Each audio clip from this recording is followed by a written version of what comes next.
run Google Ads with a low budget? Yes, but it's harder than you think. When I worked at Google, I worked with clients who spent hundreds of thousands of dollars a day, if not millions of dollars a day on Google Ads.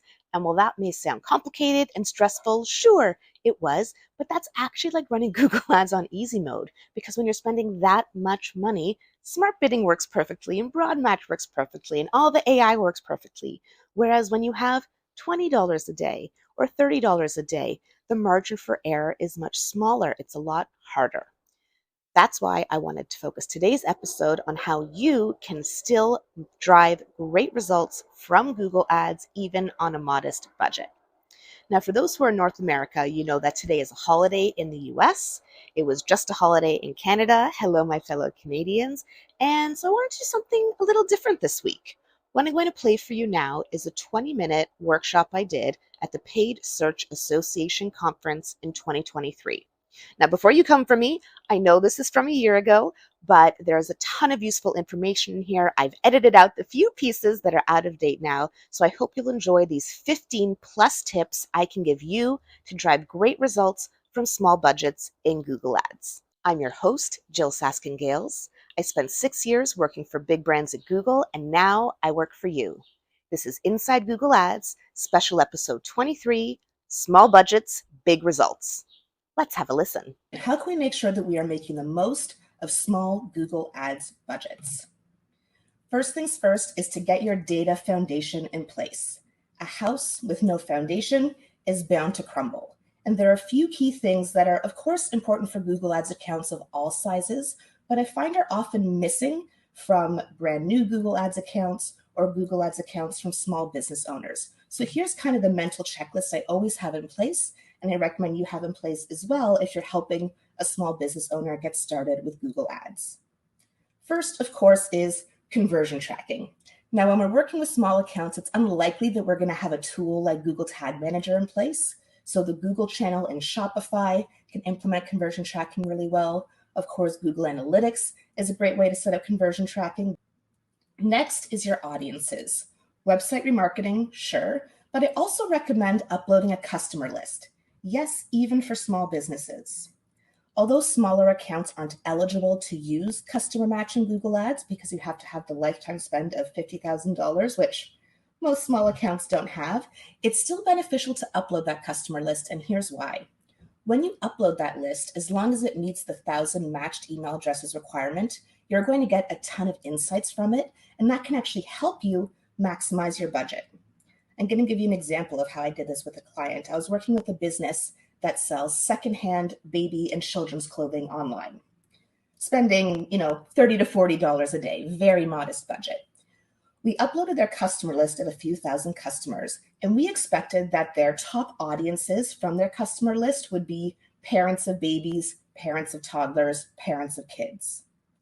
But what we actually found when we uploaded that customer list into Audience Manager is the top audiences from their customer list were people in market for strollers and people in market for nursery furnishings.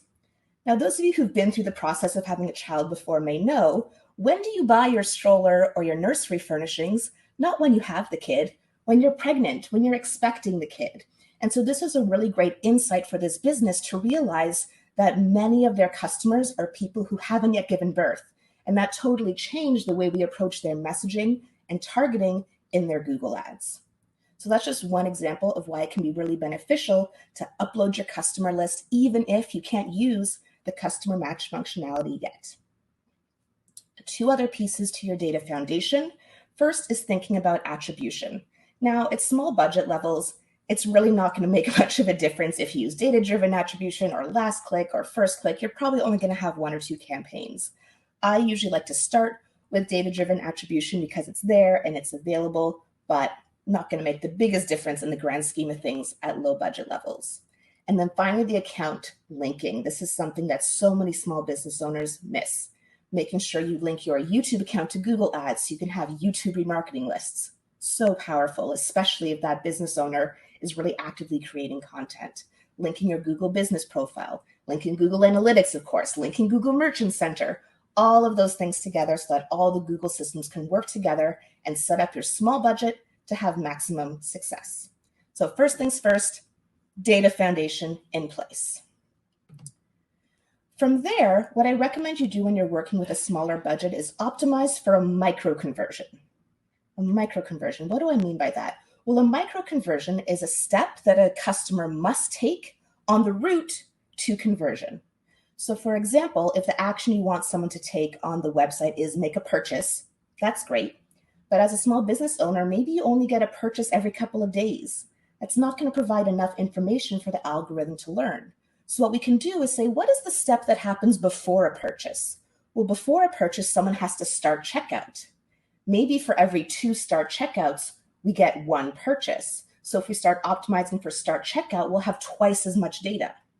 And you can even work it back a step further. What happens before someone can start checkout? They have to add something to the cart. So maybe we start by making add to cart the thing that counts as a conversion, because for every, 6 add to carts, we get 2 begin checkouts.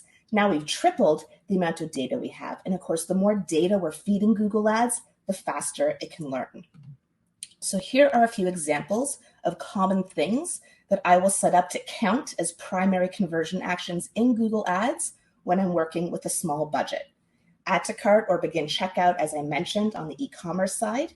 On the B2B or lead gen side, visiting the contact page or visiting the pricing page.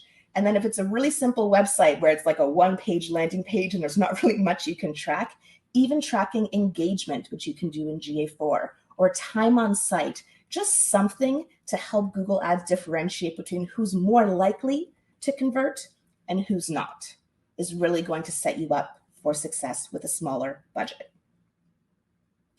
Once you have your data foundation, your micro conversions in place, next, here's what I recommend. 9 times out of 10, start with search. I love that there are so many different campaign types in Google Ads. Discovery is a personal favorite of mine. I think YouTube is so underutilized. Of course, we're all having lots of fun with Performance Max over the last year. But when you're working with a really modest budget, I would say 9 times out of 10, just start with search. It's the bread and butter of Google Ads. It's one of Google's most unique offerings in the marketplace when you compare it to other ad platforms. And it's really what most small business owners think of when they think, I want to start running Google Ads. Here are a few tips I have to try to maximize your Google search investment on a small budget. First is to make the distinction between whether you're going to run a standard or a dynamic ad group.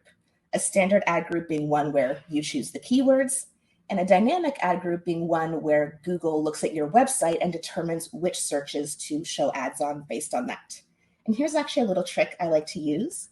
In Google Ads, you can go to Keyword Planner and then start with the website and put in the website that you're planning to use as your final URL, the place you want someone to go when they click on your ads.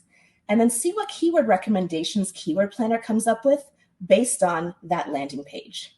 If 80% or so of those keywords are ones you would want to use, then just go ahead and do a dynamic ad group. It shows that Google really understands your website well, which is great. And although it may require some more upfront whack-a-mole with negatives, it's going to save you a lot of time and stress and management in the long term. Now, if you do this exercise and you find that like a lot of the keyword recommendations that are coming up are not relevant to your business, well, now you know 2 things. First of all, you should go with a standard ad group because you do need to pick your own keywords. But secondly, it means that you probably want to work on the SEO for this website. I love how the fields of SEO and SEM are becoming more and more intertwined. And this is one of those places. If Google is not able to understand what your website is about, you're going to have more problems with your Google Ads than if Google is able to understand it. So if you're starting your search campaign, try to go for dynamic if you can. If not, go standard, but this is a great way to know if you have some work to do on your SEO. From a budget perspective, throughout this presentation, I've been saying low budget, low budget, low budget. And I know that that is a very, what's the word? Subjective. Like what do we define as a low budget? You know, when I worked at Google in large customer sales, we would talk, 4 figures would be tiny, tiny, tiny budgets. Whereas now if I work with a small business owner, 4 figures could be a huge budget. So when you're planning a budget, like, is it even going to be worth it to run this search campaign or not? I would say you should budget for at least 10 clicks per day. If you're not getting at least 10 clicks per day, at least 10 people visiting your virtual storefront, in my opinion, it's just not worth all the effort. You can use Keyword Planner again to estimate how much 10 clicks per day would cost a business. If you're totally unsure, $2 CPC is sort of my starting point, $20 a day or $600 a month. But there are some industries where cost per click can be $10 or $15. And of course, that would lead to a much larger budget per day, even though that would still be considered a modest budget. So if the business owner you're working with is not going to be able to get at least 10 clicks per day, maybe spend the money on something else and don't run ads at this time. Next, use the full RSA and all assets, formerly known as extensions. This is a place where small business owners can really shine because you're not trying to manage hundreds of different campaigns. You're probably going to have one, maybe two campaigns with one, maybe two ad groups. So take the time to use all 15 headlines and all 4 descriptions. And if you're someone who's working with a small business owner, help them do that. Show them how to include their keywords, use dynamic keyword insertion or dynamic location insertion if that's applicable, having calls to action and benefits, and then moving on to your assets, extensions as we used to call them, your site links and callouts and structured snippets and image extensions and price and promotion. Use as much of this stuff as you can because most small business owners don't know that capability is there. But of course, the bigger your ad, the bigger the real estate, the higher your click-through rate, the higher your quality score, better your results. Now, the last 2 things, these are key metrics that I like to look at all budget levels, but especially when working with small budgets. And I think one is going to be a little bit more controversial than the other. So first, impression share. Of all the times you could have shown an ad, how often did you show an ad? Personally, if I'm putting all this effort into running a Google Ads campaign, I don't like to have a search impression share of less than 10%. It's not that it's bad. There's no bad metrics or good metrics. Metrics are morally neutral. But it's just, if you're only showing an ad less than 1 out of every 10 times you could, a lot of effort for not much results. So if you're finding your impression share is really low when you launch and you can't increase your budget, reduce your targeting. It's okay to have a campaign with just 3 keywords if you think those are the 3 keywords that are really going to drive your business. I see so many small business owners, this happened in a coaching session yesterday, will set up a Google Ads account and go through Keyword Planner and are so proud of themselves and launch 150 keywords with $20 a day. We all know not the best use of time or resources. So start small, focus on improving your impression share. And just remember, if you're trying to improve your impression share and you're looking at whether you lost impression share due to rank or budget, those columns get really conflated if you're on a maximize bid strategy, like maximize clicks, maximize conversions, maximize conversion value. So impression share, key thing to look at to make sure all this effort you're putting in is making a dent in the market. And then quality score. I know there's been some debate on Twitter about this recently. Quality score is a key component of the ad auction. It's a key component of ad rank and whether your ads show and how much you're going to have to pay per click, because the higher your quality score, the less you're going to have to pay per click. And don't we all want to pay less per click? Now, the quality score you see in your account at the keyword level is a diagnostic tool. Yes, but it's a super helpful diagnostic tool. And again, this is a place for small business owners and small budget Google Ads spenders to really shine. Because I can tell you, the larger companies just throw money at the problem. They're spending so much money on their Google Ads, they are not spending the time to analyze their quality score and see if they can improve their ad relevance and maybe adjust their expected click-through rate. They're just not focusing there. But you can focus there and really work hard to improve that quality score so that you can pay less per click than the competition. So these are a few of my little tips and tricks that I use when I'm running a search campaign on a small budget for a small business owner. Now, of course, search, bread and butter of Google Ads. A part of Google Ads that I find people often forget about is audiences. And I love audiences. They're so powerful. I actually have written a book that's like 90% complete about Google Ads audiences, another project I'm trying to work on right now, but so powerful. And yes, absolutely applicable even at small budget levels. I want to share a few examples of how you can leverage audiences to make better use of a small budget in Google Ads. First, you can use audiences to narrow your targeting of your search and shopping campaigns. So when you add audiences to a campaign, you can add them on observation, meaning I want to show ads everywhere and observe if someone's on this audience list. Or you can add audiences through targeting, meaning I want to show ads when people are searching for these things and also match my audience requirements. Here are two examples of ways that I've used that targeting functionality to narrow reach and increase ROI at a small budget. First is with B2B.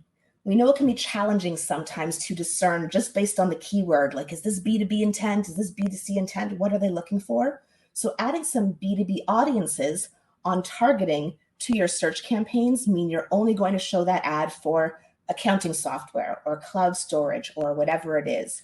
If the person searching is also a business professional or in market for payroll services or in market for business services. So adding some of these business audiences on targeting mode can narrow the reach of your search campaigns to make sure you're more likely to reach a B2B audience. Great tactic to use, especially at lower budget levels.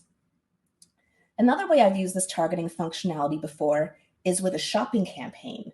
I was working with a business who wanted to increase sales from repeat customers. And so what we did is we launched a standard shopping campaign, but we applied targeting to all website visitors. So what that meant is we would show ads when their previous customers were searching for things on Google, and we would show those shopping ads just to pre-existing customers. And the reason for this is actually the same business I mentioned before. It was a secondhand clothing business. So when people were searching for certain brands or certain things, most people, if they're searching for Gap or Old Navy, they're not actually looking for secondhand, right? They're looking for the fresh thing. But if it was a previous customer, someone who had shopped secondhand with this business before, and they were searching for Gap onesies or Old Navy baby pajamas, then we did want to show them a shopping ad. And we were able to drive a great ROAS by doing that, by only targeting remarketing through a shopping campaign. So just two examples of how you can get creative with audiences to maximize a small budget. Now, if you are expanding beyond search, I mentioned before, my favorite format is discovery. I think it's so underrated in Google Ads, image-based ads that only show on Google-owned platforms. And a great way to use a small budget is to create a custom segment. For those who haven't done this before, this is something you can do in Google, and I believe in Microsoft Ads as well, though I'm not an expert in that platform, where you create an audience based on things people have searched for, the types of websites they visit, or the types of apps they have on their phone. So two ways that I've used this with small business owners and small budgets. One was a company who wanted to reach other small business owners, and so we created a custom segment of people who had certain kinds of apps on their phone. And the apps that we chose there were the Shopify app, the Squarespace app, the Wix app, the Sell on Etsy app. So apps that only people who were small business owners would actually have on their phone. Like if you shop at a store that runs on Shopify, you don't have the Shopify app on your phone, but a Shopify business owner would. So that was a great way for us to proactively reach small business owners. And then another tactic we've used before is competitor targeting. It can be really expensive to try to target competitor keywords on Google search, but you can create a custom segment of people who have searched for your competitors and then show ads to them on discovery, on display, on YouTube, just not in the moment of search. So great tactic for smaller budget levels. And then lastly, I did mention this earlier, but I want to mention it again, gather insights from your customer list. Upload that customer list into Google Ads and see what insight Google can give you about your customer list and use that to inform your targeting and messaging. All right, I've given you 4 tips so far on how to maximize your minimal budget. The last thing I would be remiss if I didn't say is it's a possibility that you might just not want to run ads, or that you might need to advise a business owner not to run ads. Not every small business is ready for Google Ads. And so there are 3 things that I always look for that I wish I had known sooner when I first started my business helping small businesses grow. First, if a business has spent no time on their SEO and their website is not optimized and they've never worked with an SEO expert before, I personally believe that they'd be better off starting working on their SEO and then expanding into Google Ads. Next is budget. I mentioned earlier about 10 clicks a day is a bare minimum. General rule of thumb, if a business can't spend at least $600 a month for at least 3 months, they probably just shouldn't spend the money on ads, and should spend the money elsewhere. And then lastly, something I came up with called the rule of two to know if you're ready to run ads. The way this works is you just multiply your conversion rate times your average order value. That gives you something called your revenue per session. And in my experience, if that's not at least $2, you're not ready to run ads. So let's say your conversion rate is 1%. Out of every 100 people who visit your website, 1 converts. And your average order value is $200. That's the rule of two. But if your average order value is $100, probably not ready to run ads. Why? Well, as I said earlier, for a lot of small businesses who are not in these super competitive niches, I would say a kind of $2 CPC is a reasonable expectation. So if you're spending $2 to bring someone to your website and then making $2 in revenue when they land on your website, right? There's not much more wiggle room there. Your profit didn't have to come from lifetime value in that regard. So back of the envelope math, if you're trying to help a small business owner decide if they're ready to run ads or not, is if their conversion rate times their average order value does not equal at least $2, they should work on that first, and they're probably not ready to run ads yet. So to recap, how can we drive big results with small budgets in Google Ads? First, you want to make sure you get your data foundation in place. Next, I recommend that you optimize for micro conversion so that the algorithm can have more data to learn faster. Then 9 times out of 10, I do recommend starting with a search campaign, good old-fashioned search campaign. Don't forget to leverage audiences to get the most out of your budget. And don't be afraid to say, you know what? We just might not be ready to run ads. Let's save this investment for another day or invest it in something else for now.